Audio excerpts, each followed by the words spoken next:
sukacitanya dalam istana sang raja, dan aku akan bertemu dia muka dengan muka dan menceritakan kisahku. Selamat karena anugerah, kelak tubuhku kan hancur. Ku tak tahu kapan waktunya, tapi yakin Allah siapkan tempat di surga bagiku, dan aku akan bertemu dia muka dengan muka dan menceritakan kisahku. Selamat karena anugerah, gelap pudar matahari, Tuhanku siap menanti. Baik dan setia hambaku, dan ku kan beristirahat, dan aku akan bertemu dia muka dengan muka dan menceritakan kisahku. Selamat karena anugerah. Saat itu kan ku tunggu, pelitaku bercahaya terang saat pintu dibukanya. Jiwaku menyambut dia, dan aku akan bertemu dia muka dengan muka dan menceritakan kisahku. Selamat karena anugerah. Kita berdoa. Bapa di surga, terima kasih atas kasih karunia-Mu Tuhan, terutama keselamatan yang Kau sediakan. Sungguh tak terkira, tak terhingga kasih-Mu Tuhan. Engkau yang maha tinggi turun menjadi manusia hanya untuk dikorbankan bagi dosa kami. Tuhan, tolong kami agar kami sungguh hidup bagi-Mu, memberitakan kasih-Mu yang besar ini. Tolong kami Tuhan, pimpin kami. Kau pimpin kebaktian ini agar sungguh menyenangkan hati-Mu Tuhan. Terima kasih Tuhan. Dalam nama Yesus kami berdoa. Amin. Amin. Silakan duduk. Kita lanjutkan pujian nomor 207 di Kalvari.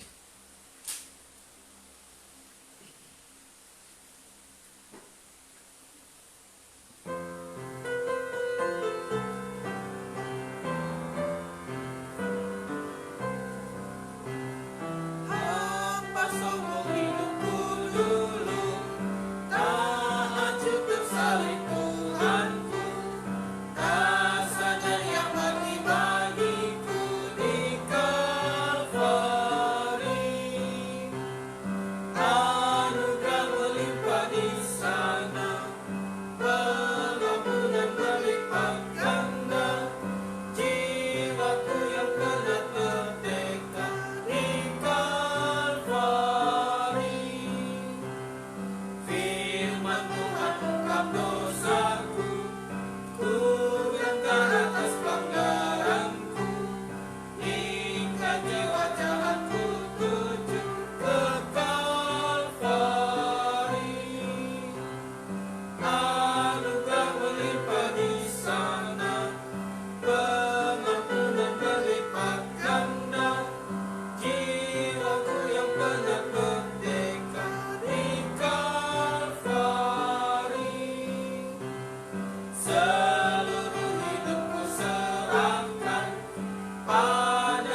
dosa kita.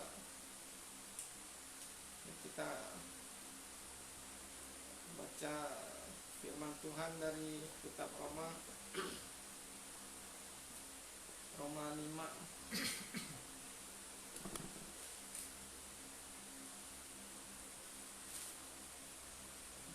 ayat 1 sampai 11. Kita bacakan bergantian. Saya ayat 1, saudara-saudari yang ayat 2 dan seterusnya. Roma 5 ayat 1 sampai 11. Hasil pembenaran. Sebab itu kita yang dibenarkan karena iman, kita hidup dalam damai sejahtera dengan Allah oleh karena Tuhan kita Yesus Kristus. Oleh Dia kita juga beroleh jalan masuk oleh iman kepada kasih karunia ini. Di dalam kasih karunia ini kita berdiri dan kita bermegah dalam pengharapan akan menerima kemuliaan Allah. Dan bukan hanya itu saja, kita malah bermegah juga dalam kesengsaraan kita, karena kita tahu bahwa kesengsaraan itu menimbulkan ketekunan. Dan ketekunan menimbulkan tahan uji, dan tahan uji menimbulkan pengharapan. Dan pengharapan tidak mengecewakan, karena kasih Allah telah dicurahkan di dalam hati kita oleh Roh Kudus yang telah dikaruniakan kepada kita. Karena waktu kita masih lemah, Kristus mati untuk kita, orang-orang durhaka, pada waktu yang ditentukan oleh Allah. Sebab tidak mudah seorang mau mati untuk orang yang benar, tetapi mungkin untuk orang yang baik ada orang yang berani mati. Akan tetapi Allah menunjukkan kasih-Nya kepada kita, oleh karena Kristus telah mati untuk kita ketika kita masih berdosa. Lebih-lebih karena kita sekarang telah dibenarkan oleh darah-Nya, kita pasti akan diselamatkan dari murka Allah. Sebab jikalau kita ketika masih seteru didamaikan dengan Allah oleh kematian anaknya, lebih-lebih kita yang sekarang telah diperdamaikan pasti akan diselamatkan oleh hidupnya. Dan bukan hanya itu saja, kita malah bermegah dalam Allah oleh Yesus Kristus Tuhan kita, sebab oleh Dia kita telah menerima pendamaian itu. Amin. Kita dibenarkan karena iman. Hanya Alkitab saja yang mengajarkan firman Tuhan. Kita dibenarkan karena iman. Jadi semua agama lain di seluruh dunia itu kalau mau dibenarkan itu harus lakukan ini, lakukan itu, beribadah begini, hadap ke sini, hadap ke situ. Jadi hanya Alkitab saja, firman Tuhan. Keselamatan kita itu pekerjaan Tuhan, 100% pekerjaan Tuhan. Jadi bukan pekerjaan manusia. Dan keselamatan itu bukan sesuatu yang mungkin yang barangkali mudah-mudahan semoga, tapi keselamatan itu pasti. Jadi ayat 9, lebih-lebih karena kita sekarang telah dibenarkan oleh darah-Nya. Jadi siapapun yang sudah dibenarkan oleh darah Kristus, kita pasti akan diselamatkan dari murka Allah. Pasti akan diselamatkan dari murka Allah. Jadi nggak ada murka Allah lagi. Ini artinya ya tidak ada orang yang sudah dibenarkan yang masuk tribulation, karena di situ terjadi murka Allah.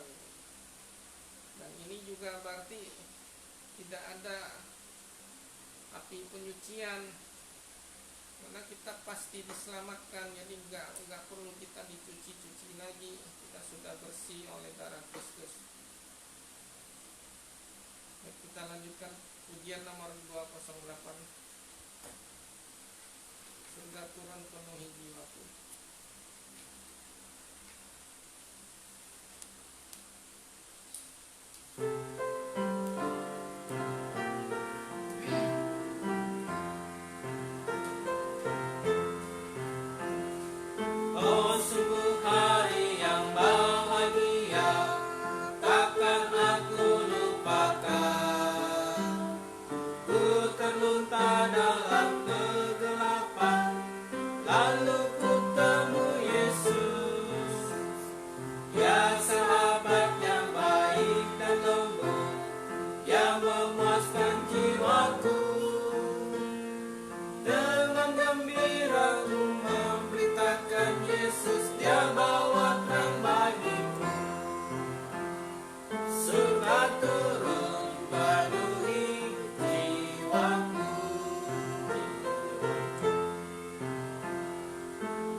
dilahirkan kembali oleh Roh, masuk keluarga Allah, dibenarkan sejak di Kalvari.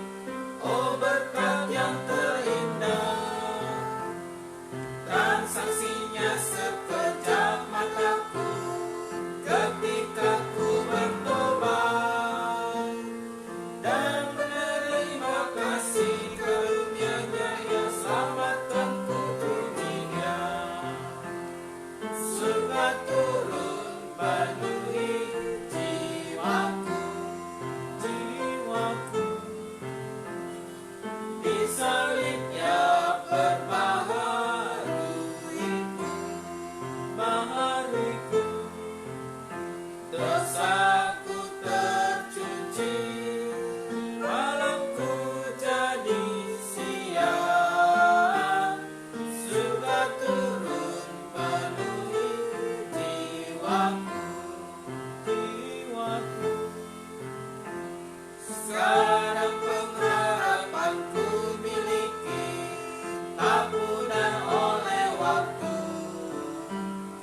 Masa depanku di surga kelak, istanaku di sana. Semua karena hari itu aku pada salib beriman. Mahkota abadi sukacita kekal kan ku terima darinya. Surga turun penuhi jiwaku,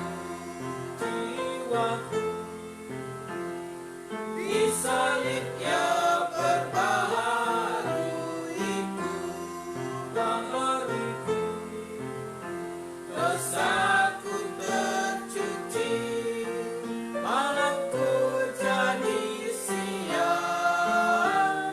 Surga turun penuhi jiwaku.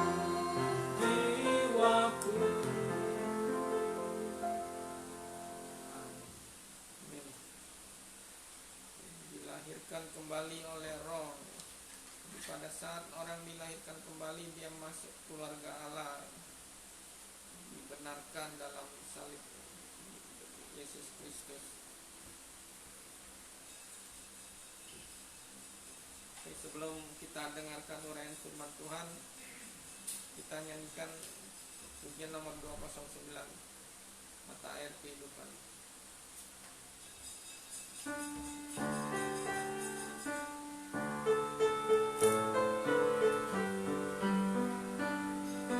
Haus saat tinggal di negeri dosa, dan tak ada yang dapat puaskan. Namun ke kaki salib Kristus ku tiba, sama air hidup berlimpahan.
malaikat Gabriel datang pada Maria.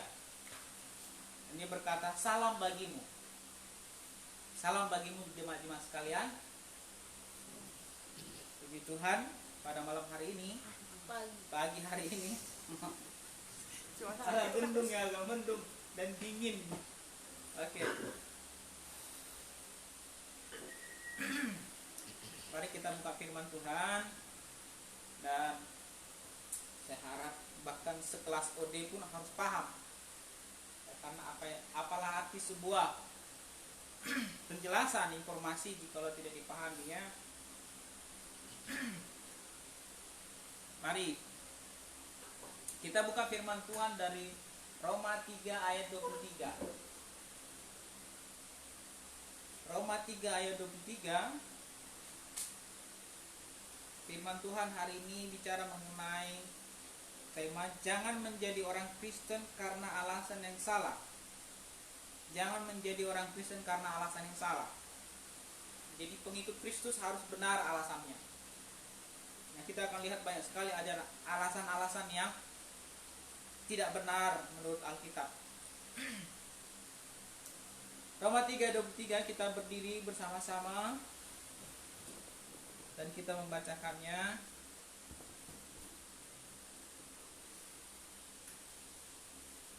Roma 3:23 dan Roma 6 ayat 23 ya. Kita nanti langkahin.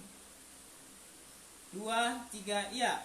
Karena semua orang telah berbuat dosa dan telah kehilangan kemuliaan Allah. Roma 6 ayat 23.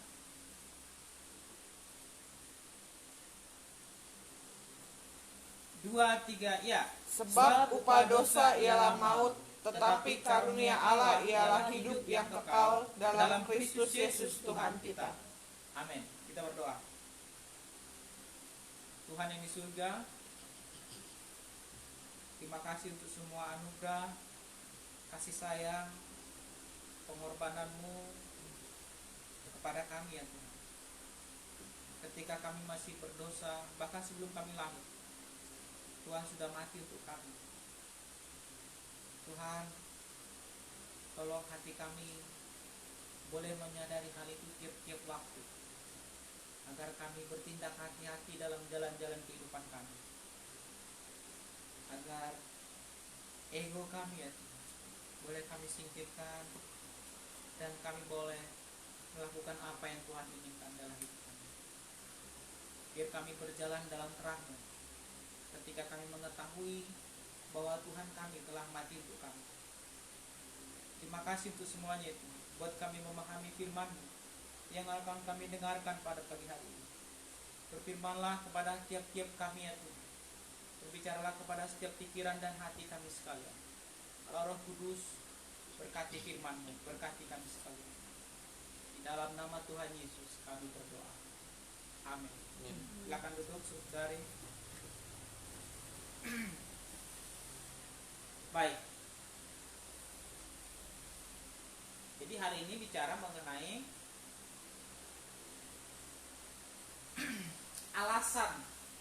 alasan yang benar seorang menjadi Kristen. Ya, harusnya alasan yang benar kita ketahui itu nantinya. Tapi kita akan lihat dulu alasan-alasan yang salah. Saya jadi Kristen karena ini gitu. Nah, kita akan lihat beberapa alasan-alasan yang salah seseorang menjadi Kristen. Jadi saya menjadi Kristen, banyak manusia di dunia ini sekarang, bahkan bukan hanya di Indonesia ataupun di Pulau Jawa ini, apalagi di Jakarta, apalagi di Sunter, apalagi di daerah ini gitu. Saya menjadi Kristen karena saya punya parents. Saya punya bapak mama Kristen. Maka saya jadi Kristen. Nah, model Kristen seperti ini, ya bapak mamanya meninggal, ya saya oke. Ya, saya kemana-mana gitu. Model Kristen hanya karena orang tua, itu mau Paskah sama Natal ke gereja, is oke. Nggak jadi soal. Karena dia modelnya, karena iman daripada bapak mamanya. Atau identitas bapak emaknya dia ikuti. Kalau dia jadi Kristen karena itu sungguh rapuh. Nah bagi dia ya, karena orang tua saya. Nah itu sebabnya kita lihat di dunia sekarang ini, dan banyak terutama di suku saya ya, suku Batak itu memang mayoritas Kristen dari sananya, maka semua anak-anaknya jadi Kristen. Dalam pengertian tertentu itu bisa benar ya, kalau mereka nanti anak-anaknya itu paham benar iman bapak mamanya. Tapi kalau dia hanya ikut saja, tidak mengimani atau tidak lahir kembali di dalam iman orang tuanya, dia akan menjadi Kristen-Kristen para pemabuk. Mana dia peduli tentang kekristenan? Bagi dia kekristenan, apa yang dia lihat, semua toh sekampungnya rata-rata pemabuk misalnya gitu ya, rata-rata pecandu misalnya begitu, pecandu rokok misalnya begitu. Lah kalau begitu ya udah, saya juga begitu. Kenapa? Karena Kristen yang dia lihat ya seperti itu modelnya. Nah ini karena dia Kristen dari bapak mamanya. Saya Kristen karena bapak mama saya Kristen. Nah orang seperti ini juga jadi datang ke gereja 2 kali setahun gak menjadi soal. Gak jadi soal orang seperti ini datang 2 kali setahun ke gereja. Bahkan ada gereja, ada banyak gereja yang tidak mempermasalahkan jemaatnya itu datang hanya 2 kali setahun. Paling dibilang apa? Loh kok lama gak datang Ibu Nurli? Kemana aja? Paling digituin doang. Gak ada disiplin-disiplinan. Ini gereja yang bagaimana gitu. Nah kita melihat sudah terkasih dalam Tuhan, jangan menjadi Kristen hanya karena orang tua kita. Jangan. Itu bahaya. Itu bahaya. Kita akan menjadi contoh Kristen yang tidak benar, contoh Kristen yang salah bagi orang lain. Kenapa? Ya karena kita gak akan berubah apa-apa. Karena saya Kristen karena orang tua saya. Yang kedua kita lihat, ada di dunia ini juga banyak ya. Saya Kristen karena suami saya. Karena suami saya Kristen maka saya Kristen. Atau karena istri saya Kristen maka saya Kristen. Banyak ya. Ada yang lihat seperti itu ya. Ya dia ikut suaminya yang Kristen. Suaminya Kristen maka dia ikut jadi Kristen. Jadi hanya ikut-ikut saja, bukan memahami esensi dari kekristenan sendiri. Nah orang seperti ini kan kalau dia datang ke gereja itu hanya karena faktor ya keluarganya ada di situ. Nah ini kan jadi problem kan. Saya datang ke gereja A ya karena apa? Ya karena orang tua saya atau suami saya, family saya, teman-teman saya, kerabat saya, teman sekerja saya ada di situ. Ya, saya ke gereja itu ya karena itu. Saya menjadi orang Kristen ya karena mereka. Karena seperti itu, karena keluarga saya, karena suami saya, karena istri saya orang Kristen, maka saya Kristen. Kan gak enak apa kata orang nanti kalau dalam sebuah keluarga ada 2 agama. Kan gak enak toh? Jauh lebih bagus ikut salah satunya. Iman istrinya atau iman suaminya yang Kristen. Jadi ini tipe orang Kristen ikut-ikutan. Orang Kristen model begini ada banyak. Ada banyak. Yang ketiga kita lihat dia menjadi Kristen karena pekerjaan. Wah ini kan bukan rahasia umum toh. Kamu mau naik jabatan Maria? Atau Alex mau naik jabatan? Misalnya dalam profesi tertentu, kamu harus jadi agama ini. Nanti naik jabatan. Itu bukan rahasia umum. Nah bisa jadi juga kebanyakannya begitu. Kamu jadi Kristen saja, nanti ya begini, dilancarkan hal-hal lain. Nah ini kan menjadi orang Kristen hanya karena balas jasa lah, atau karena profit yang dia dapat. Itu menjadi Kristen seperti itu. Nah banyak juga orang Kristen menjadi apa? Ada pendeta yang suka menolong ya. Jadi karena dia ditolong, ya udahlah saya jadi Kristen lah. Kenapa? Karena pendeta itu sering menolong saya. Jadi dia ada Kristen. Tanpa dia memahami sebetulnya apa itu Kristen. Dia hanya ikut aja. Kenapa? Karena pertolongan. Dan itu yang kemarin saya katakan ketika saya diundang khotbah ya di gereja tertentu itu, ya semua rata-rata hanya karena ada di situ saudaranya maka dia di situ gitu. Hanya karena kebaikan hati itunya maka dia di situ gitu. Bukan, nggak jelas ini. Nah itu nggak benar, saudara kasih dalam Tuhan. Nah ada juga orang menjadi Kristen hanya karena ingin sukses. Nah, ini banyak ya di gereja-gereja kalangan karismatik Pentakosta ini banyak. Apalagi ketika teologi kemakmuran menjamur dengan Paul Yonggi Cho menjadi representasi mereka, teologi sukses itu ada di sana. Kamu lihat mobil apa? Mercedes Benz. Kamu tumpangin tangan, nanti ini menjadi milik saya. Sesuai dengan imanmu. Jadi dia menjadi Kristen supaya dia punya banyak materi. Jadi istilahnya begini, Tuhan itu hanya menjadi semacam penyedia apa yang dia mau. Jadi saya menjadi Kristen, katanya sih orang Kristen itu akan diberkati. Oh kalau begitu saya menjadi Kristen saja supaya saya diberkati. Supaya si anu Kristen, wih mereka tajir, udah saya ikut jadi Kristen deh. Supaya apa? Supaya juga saya mendapat apa yang mereka dapat. Banyak sekali di dunia seperti itu. Jadi kekristenan dia hanya karena menginginkan suatu kesuksesan, karena menginginkan banyak materi, makanya dia menjadi Kristen. Saya pernah mendengar seorang jemaat, dia bilang begini, rata-rata pendeta kami itu dari orang-orang bisnismen loh. Jadi beralih profesi menjadi seorang gembala. Itu bahaya sekali. Tapi itu kan rata-rata menjamur. Kenapa? Banyak sekali mereka yang ketika sudah mulai bangkrut dan beralih profesi menjadi gembala sidang atau pendeta, di mana kalau mereka menjadi pendeta itu profitnya banyak dan mereka nggak ada namanya rugi. Jadi mereka beralih profesi. Dan ada banyak seperti ini dibangga-banggain. Oh dia dulu seperti ini, Tuhan panggil dia. Bukan Tuhan panggil, karena memang di dalam gereja itu menjadi pemimpin jemaat itu dia punya untung banyak.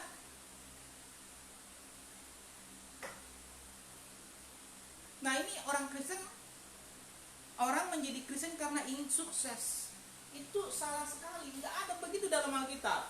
Itu hanya ada di sekarang ini, menjamur karena teologi tertentu. Saya pernah katakan kan, di dalam dunia teologi semua ada jenis kesesatan. Dalam dunia teologi semua jenis kesesatan ngumpul menjadi satu, dipelajari semua di sana. Nah ketika seseorang menulis suatu buku tentang teologi sukses, orang lihat, iya ada dasarnya Alkitab, saya percaya. Kita yang mengkritisi hal itu dibilang, oh kalian iri hati gitu kan, kalian iri hati karena nggak punya apa-apa, misalnya dibilang. Padahal saudara kasih dalam Tuhan, orang Kristen yang orang menjadi Kristen hanya karena ingin hidup sukses itu tidak ditemukan dalam Alkitab. Orang ingin menjadi Kristen hanya karena properti atau harta milik, itu menjadikan Tuhan sebagai apa? Alat dia untuk mencapai tujuan-tujuan dia. Nah ini nggak benar. Dia peralat Tuhan itu, dan itu banyak sekarang, ya kan?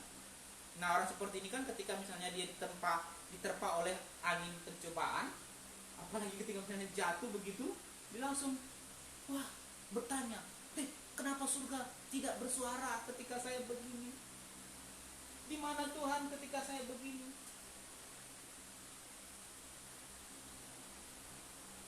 Nah saudara kasih dalam Tuhan, hindari hal itu. Kamu jadi Kristen jangan karena itu. Enggak begitu. Dan ada juga orang yang jadi Kristen karena ini coba-coba. Ya. Saya enggak punya agama. Ya udah, karena pemerintahan Indonesia mengharuskan adanya agama bagi seseorang, maka saya pilih agama Kristen. Itu apa ya, coba-coba. Moga-moga dengan jadi agama Kristen saya ya hidup lebih baik lah. Ada sesuatu yang berubah lah. ada profit sekali lagi yang saya dapatkan dari negara. Kan aneh kalau gitu ya. Michael, agamanya apa? Enggak ada agamanya. Wah, bahaya ini.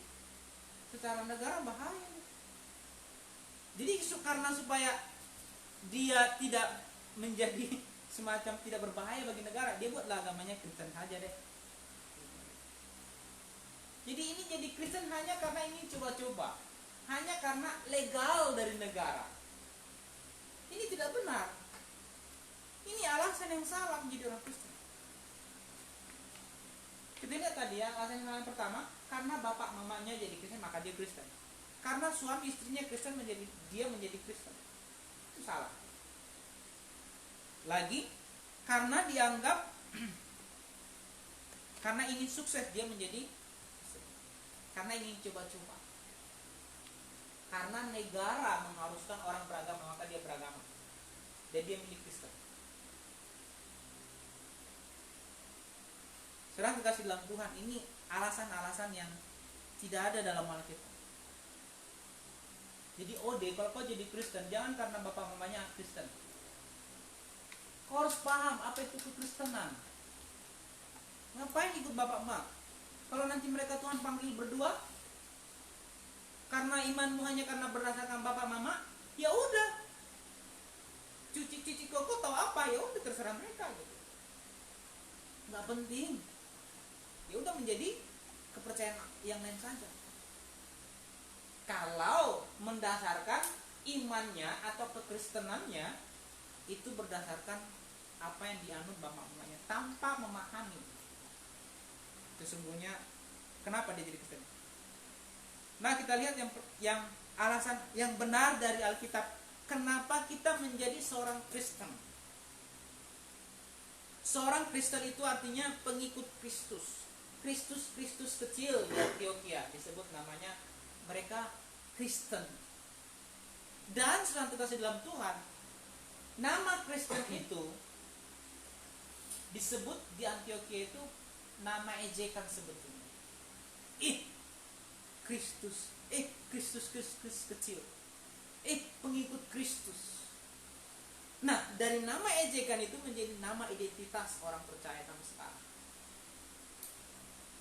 Nah, yang benar, kenapa seseorang menjadi Kristen? Kita lihat tadi, kita baca Roma 3 ayat 23. Kenapa saya jadi orang Kristen? Mengapa saya mengikuti Yesus? Karena ayat ini, karena saya paham itu. Kenapa orang harus menjadi jadi orang Kristen? Kenapa? Apa dasarnya? Alkitab sebut Roma 3:23, karena semua orang telah berbuat dosa dan telah kehilangan kemuliaan Allah. Orang menjadi Kristen harus pertama-tama dia menyadari dia orang berdosa. Kalau tidak menyadari hal ini, dia tidak akan mungkin menjadi orang Kristen. Pernah saya bilang ya, ada video dalam sebuah wawancara, dia bicara mengenai seorang wawancaranya Kristen dan diwawancaranya adalah orang-orang ateis. Orang ateis itu sama sekali nggak merasa bahwa dia orang berdosa. Nah, orang seperti ini nggak akan mungkin menjadi Kristen kalau dia tidak menyadari dia orang berdosa. Kalau orang tidak menyadari dia orang berdosa, mustahil dia menjadi orang percaya. Minimal mau mengetahui tentang Injil itu. Itu tidak mungkin dia mau menjadi orang Kristen. Jadi saudara kasih dalam Tuhan, seorang menjadi orang Kristen, dia pertama-tama yang paling inti awal dari semua hal itu dia harus menyadar bahwa dia orang berdosa. Itu dia harus menyadari bahwa dia orang berdosa. Orang berdosa bukan kategorinya orang di penjara ya. Orang di penjara maka dia orang berdosa. Orang yang tidak di penjara maka dia tidak berdosa, enggak begitu.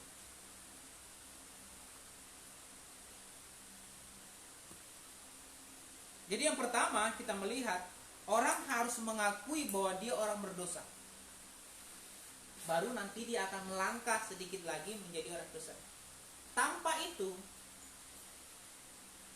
tidak ada orang yang bisa menjadi orang Kristen. Bisa nggak sih? Ada nggak sih orang Kristen yang dia menjadi Kristen tanpa menyadari hal itu? Iya, bisa saja ada. Nah, itu Kristen palsu.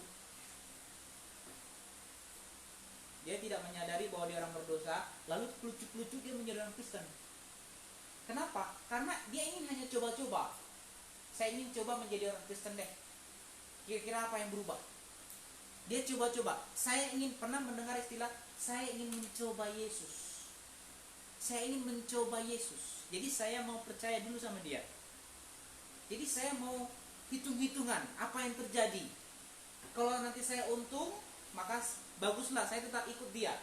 Kalau nanti mengalami kerugian dari pihak saya, ya saya tinggalkan dia. Jadi Yesus sebagai orang seperti ini hanya coba-coba. Dia sudah dikasih dalam Tuhan. Yang pertama, orang harus menyadari bahwa dia orang berdosa. Tanpa itu, ya, dia tidak akan pernah menjadi Kristen. Yang kedua, kita lihat di dalam Roma 6 ayat 23. Yang pertama tadi, orang harus menyadari bahwa dia orang berdosa. Dia harus menyadari orang berdosa. Yang kedua, dia harus menyadari sebab upah dosa ialah maut. Dia harus menyadari bahwa semua dosa-dosanya itu akan dihukum di neraka. Itu hal yang kedua. Dia harus menyadari itu. Kalau dia tidak menyadari hal itu, maka dia tidak akan pernah menjadi seorang Kristen yang murni. Nah, di dunia ini kan banyak ajaran ya yang menyangkal hal itu. Kalau saya mati udah jadi unsur tanah. Selesai hidup itu. Tidak ada pertanggungjawaban. Saksi Yehova mengajarkan hal seperti itu. Christian Science mengajarkan seperti itu. Orang-orang ateis tidak mengakui adanya eksistensi neraka. Bagi mereka dosa mereka tidak perlu dihukum. Nah, di dunia ini ada banyak sekali yang mengajarkan seperti itu. Mereka melawan Alkitab. Mereka sengaja melawan firman Tuhan, melawan Tuhan ini. Ini sama dengan kata lain, mereka memfitnah Tuhan. Tuhan bilang upah dosa adalah maut. Mereka bilang, oh tidak. Kalau kamu berdosa, ya udah selesai. Kamu mati, kematian itu adalah hukumannya. Tidak ada namanya sisaan di neraka.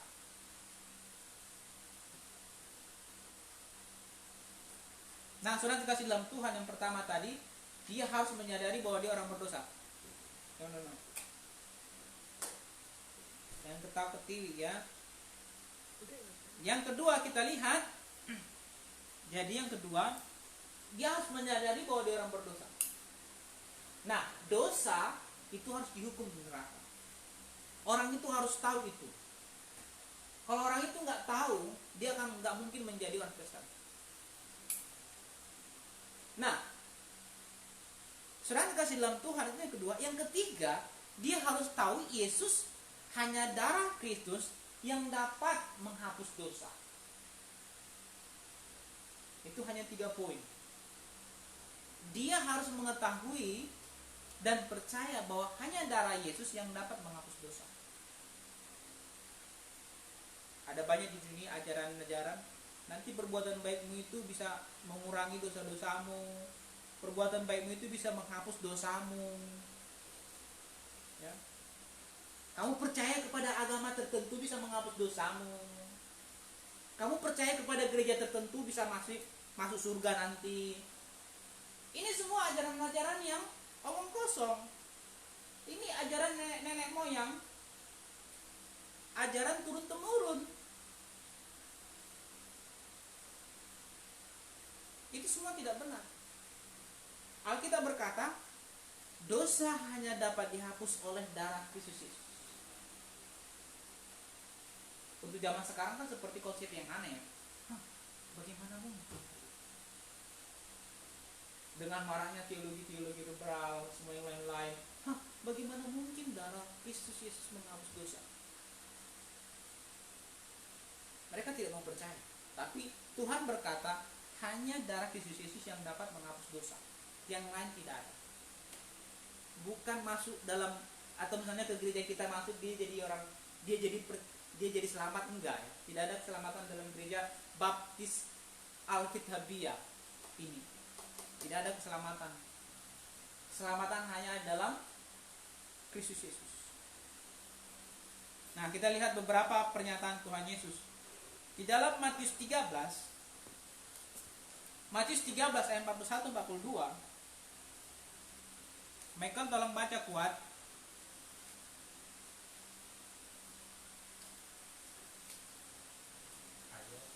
Matius 13 ayat 41 ayat sampai 42.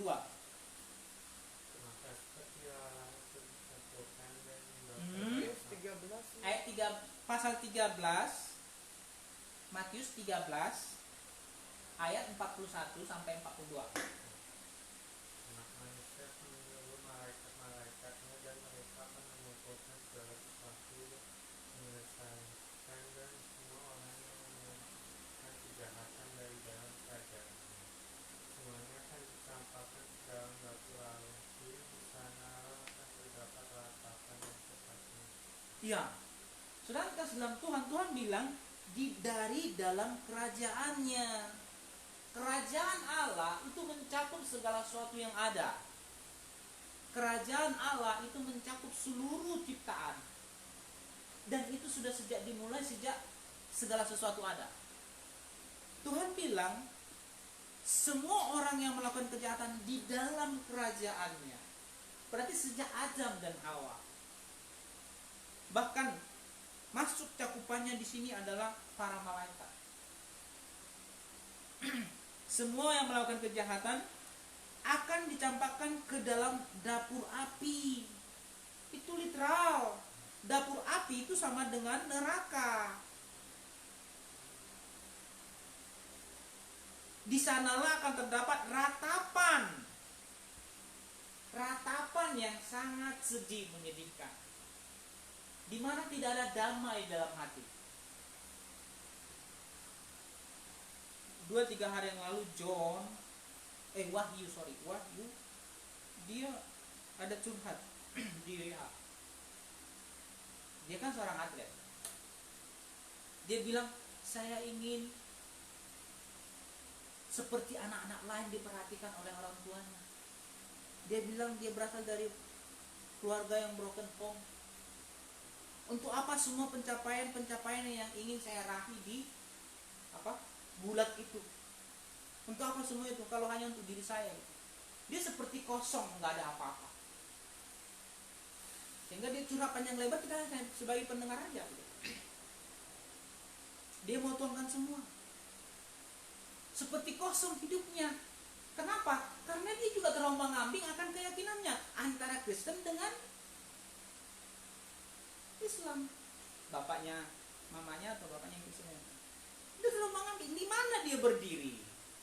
Sehingga saya bilang begini, loh, yang menciptakan kamu kan Tuhan.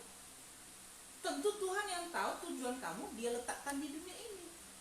Karena itu bertanya kepada dia. Jangan bertanya kepada orang.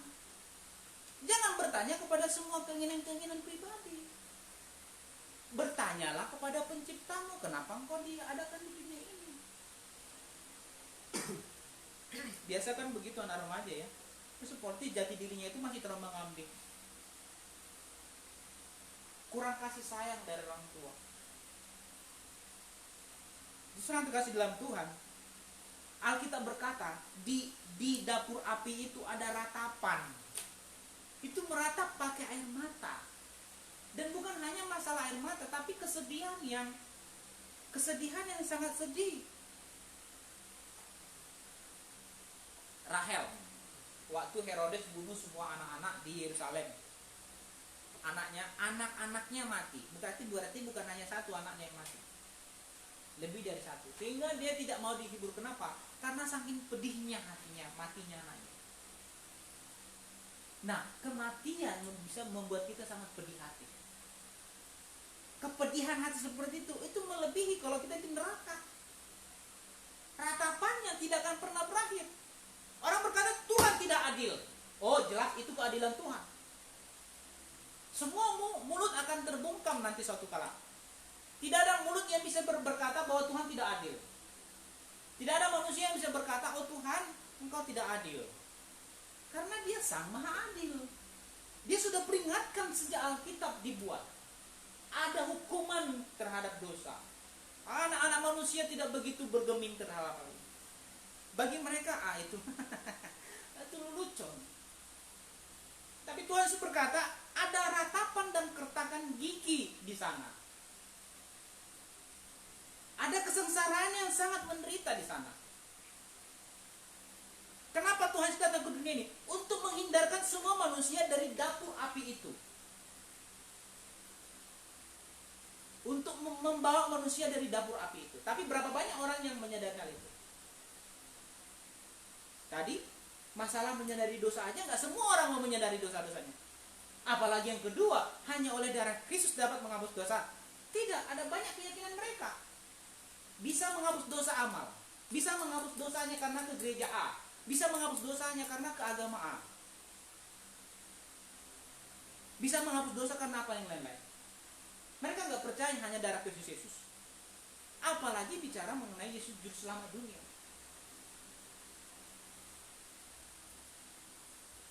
Mereka menampik adanya neraka.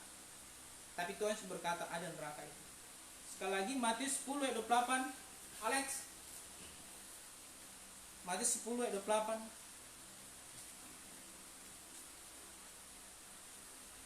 Lagi-lagi Tuhan Yesus berkata di sini. Matius 10 ayat 28. Dan janganlah kamu takut pada mereka yang dapat membunuh tubuh, tetapi yang tidak berkuasa membunuh jiwa. Takutlah terutama kepada Dia yang berkuasa membinasakan baik jiwa maupun tubuh di dalam neraka. Amin. Tuhan berkata, takutlah kepada Sang yang Maha Kuasa, Yesus Kristus yang Tuhan yang Maha Esa. Dia dapat membunuh tubuh dan jiwamu dalam neraka. Manusia kan hanya bisa membunuh tubuh, mana bisa jiwa kita dibunuh? Roh kita nggak bisa dibunuh. Karena itu abadi, dia kekal. Nah, Tuhan bisa membunuh itu. Alkitab berkata, Tuhan Yesus berkata, di dalam neraka. Itu jelas di dalam neraka. Neraka ini bukan sebuah keadaan. Misalnya sekarang kita lagi panas ya. Ini keadaan. Ini kita lagi di neraka ini. Atau misalnya kita jalan siang-siang panas terik matahari, kita di lampu merah begitu, lama sekali lampu merahnya, nggak pakai jaket, aduh panas sekali. Ini di neraka ya? Enggak, itu bukan neraka. Neraka itu suatu tempat yang real. Dalam banyak iman baptis itu dalam core bumi, dalam inti bumi. Itu neraka, tempat yang sangat tempat yang penuh dengan penderitaan. Tuhan berkata, di dalam neraka Tuhan bunuh tubuh dan jiwa manusia. Bisa bayangin ya, Tuhan, saya mau mati untuk kamu. Tuhan sudah mati untuk orang itu, tapi dia tidak mau. Kan salah orang itu sendiri sebetulnya ke neraka. Jadi suatu kelak nanti, ketika Tuhan melemparkan tiap-tiap orang ke neraka, itu bukan berdasarkan hanya karena keinginan Tuhan, bukan. Itu keinginan orang itu. Kenapa? Karena dia tidak mau Tuhan selamatkan. Tuhan sudah mau mati untuk dia, tapi dia tidak mau ditolong. Jadi semua manusia ke neraka itu berdasarkan keinginannya sendiri, bukan keinginan Tuhan. Keinginan Tuhan adalah semua manusia selamat, amin. Itu semua keinginan Tuhan. Tapi pertanyaannya, kenapa ada yang nggak mau? Itu sesuai dengan keinginan mereka. Jadi suatu kelak ketika neraka itu penuh, itu bukan keinginan Tuhan sama sekali. Itu bukan keinginan Tuhan. Itu keinginan manusia sendiri. Jadi jangan ada orang berkata, oh Tuhan, kau ingin orang, Tuhan menetapkan orang ke neraka. Nah, itu kacau. Itu tidak benar. Satu ayat lagi, 2 Petrus 2 ayat 4. Ibu Suti tolong baca. 2 Petrus 2 ayat 4. 2 Petrus 2 ayat 4. Sebab jikalau Allah tidak menyayangkan malaikat-malaikat yang berbuat dosa, tetapi melemparkan mereka ke dalam neraka, dan dengan demikian menyerahkannya ke dalam gua-gua yang gelap untuk menyimpan mereka sampai hari penghakiman. Amin. Kalau malaikat Tuhan aja tidak disayangkan oleh Tuhan, untuk sekarang Tuhan berkata, Tuhan menyerahkan ke dalam gua-gua yang gelap. Perhatikan, ke dalam gua-gua yang gelap. Di dalam gua-gua yang gelap banyak sekali setan-setan bergentayangan, tempat para malaikat Tuhan dikurung sebelum nanti Tuhan lemparkan ke neraka. Karena itu hati-hati dengan gua-gua Maria. Hati-hati terhadap gua-gua. Orang bersemedi di sana, cari kekuatan di sana. Hati-hati ke Gunung Bromo. Ada di sana banyak tempat-tempat sesemedian. Di gua-gua itu banyak setannya. Banyak iblis yang sudah jatuh. Malaikat yang sudah jatuh. Nah, Tuhan nyimpan ini para malaikat-malaikat yang jatuh ini di gua-gua itu. Jelas di situ gua-gua. Tahu nggak sih gua? Oh, dia tahu gua. Iya ya. Tuhan simpan mereka di sana semua. Tuhan tidak simpan para malaikat ini di mana? Misalnya entah di apartemen, enggak. Tuhan simpan mereka di gua-gua. Orang banyak sekarang justru pergi ke gua-gua. Mencari apa? Mencari ilham. Mencari apa? Mencari yang lain-lain. Hati-hati terhadap namanya gua-gua di sini. Nah, Tuhan bilang menyimpan mereka. Tuhan simpan mereka di situ sampai hari penghakiman. Memang belum saatnya dihakimi, tapi nanti penghakiman itu akan tiba. Di mana nanti yang namanya ratapan, ungkapan hati yang paling pedih, itu nggak berlaku di sana. Tidak berlaku yang namanya penyesalan. Tuhan, saya menyesali dosa-dosa saya. Nggak ada gunanya. Kasih karunia hanya berlaku saat manusia itu hidup. Kasih karunia hanya berlaku saat manusia itu hidup. Saat dia sudah mati, tidak ada kasih karunia Tuhan lagi. Yang ada adalah penghakiman Tuhan. Dan betapa mengerikannya orang nanti ketika dia sudah ke neraka. Tuhan Yesus datang ngomong itu loh, ngomong tentang neraka di sini dia datang. Berapa banyak orang yang mau percaya dia? Ini rata-rata orang Kristen karena orang tuanya Kristen, bukan karena dia takut pada Tuhan. Bukan karena dia menyadari dosa-dosanya. Dia Kristen supaya ingin sukses. Dia Kristen hanya ingin dapat pekerjaan. Dia Kristen hanya ingin dapat jodoh, misalnya begitu. Dia ingin Kristen hanya karena negara mengharuskan orang beragama. Dia jadi Kristen menjadi hanya ingin coba-coba. Tidak. Alkitab berkata, kalau engkau menjadi Kristen, sadari bahwa engkau orang berdosa. Sadari yang kedua, bahwa dosa-dosamu itu Tuhan akan hukum di neraka selama-lamanya. Yang ketiga, percaya bahwa dosamu itu bisa dihapus hanya oleh darah Yesus. Dan engkau menjadi Kristen yang murni kalau berdasarkan 3 hal ini. Yang pertama, engkau menyadari engkau berdosa.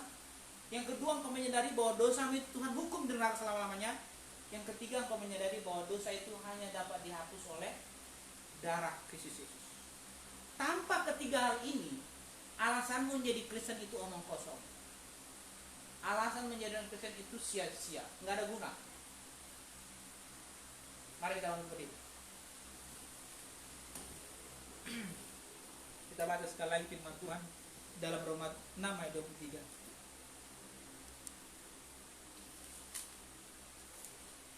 Roma 6 ayat 23.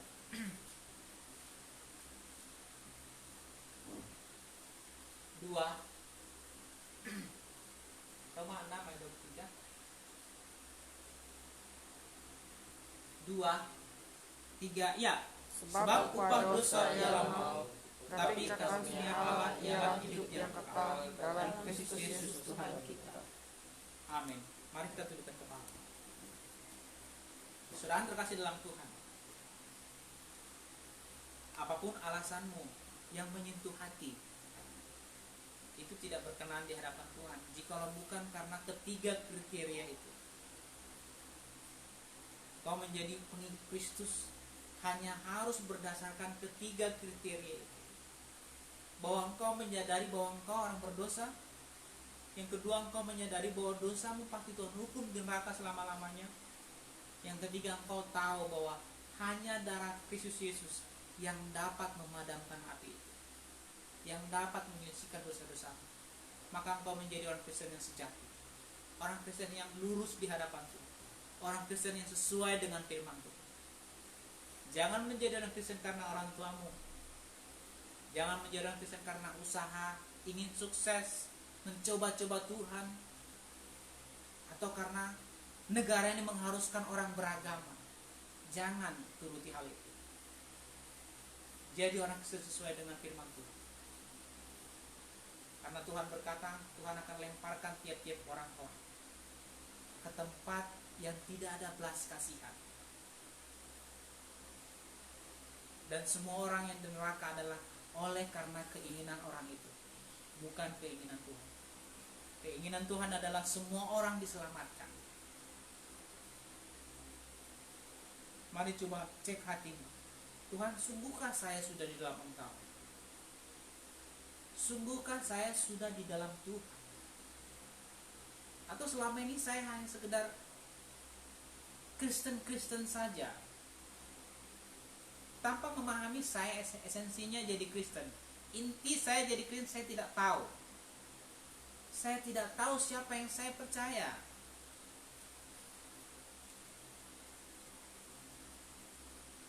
Sedang terkasih dalam Tuhan, mari coba cek dirimu. Sudahkah engkau dalam Tuhan? Karena jikalau tidak, Tuhan akan lemparkan engkau.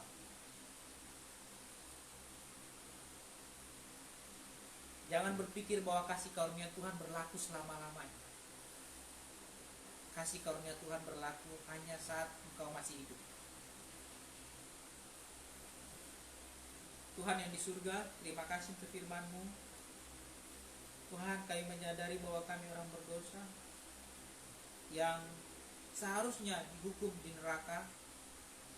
Terima kasih telah mati untuk kami.